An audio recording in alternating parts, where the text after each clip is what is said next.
বাংলাদেশকে অধিক পরিমাণে গোশত উৎপাদনকারী গরু ও মহিষের বীজ ও জাত সংগ্রহ দিতে চায় পাকিস্তান। এছাড়া বাংলাদেশের পাট ও পাটজাত পণ্যের ব্যাপক চাহিদা থাকায় আমদানি করার আগ্রহ দেখিয়েছেন বাংলাদেশে নিয়োজিত পাকিস্তানের হাইকমিশনার সৈয়দ আহমেদ মারুফ। বুধবার সচিবালয়ে মৎস্য ও পানি সম্পদ উপদেষ্টা ফরিদা আক্তারের সাথে তার অফিসের কক্ষে সাক্ষাৎকালে পাকিস্তানের হাইকমিশনার এ আগ্রহের কথা জানান।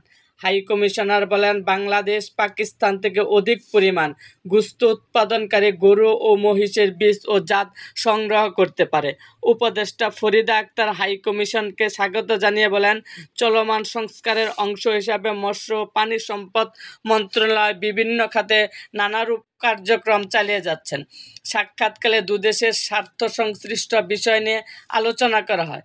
বিশেষভাবে মৎস্য ও পানি সম্পদ খাতে সহযোগিতার ক্ষেত্রসমূহ চিহ্নিতকরণ করার বিষয়ে দুই দেশ একমত হয়।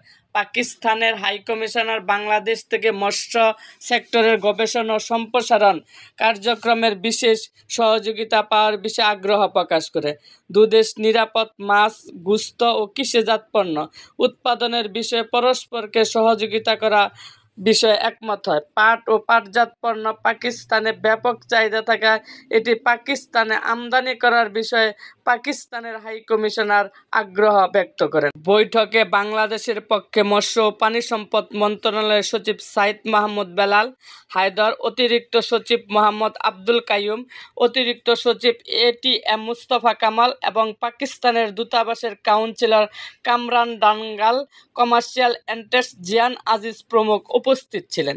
এরকম আরও ভিডিও পেতে এবং রাজনৈতিক অঙ্গনের নানা ঘটনা ও ইতিহাস জানতে আমাদের মুক্তাগাছার ইতিহাস মিডিয়া ইউটিউব চ্যানেলটিকে সাবস্ক্রাইব করুন এবং পাশে থাকা বেল আইকনটি বাজিয়ে দিন।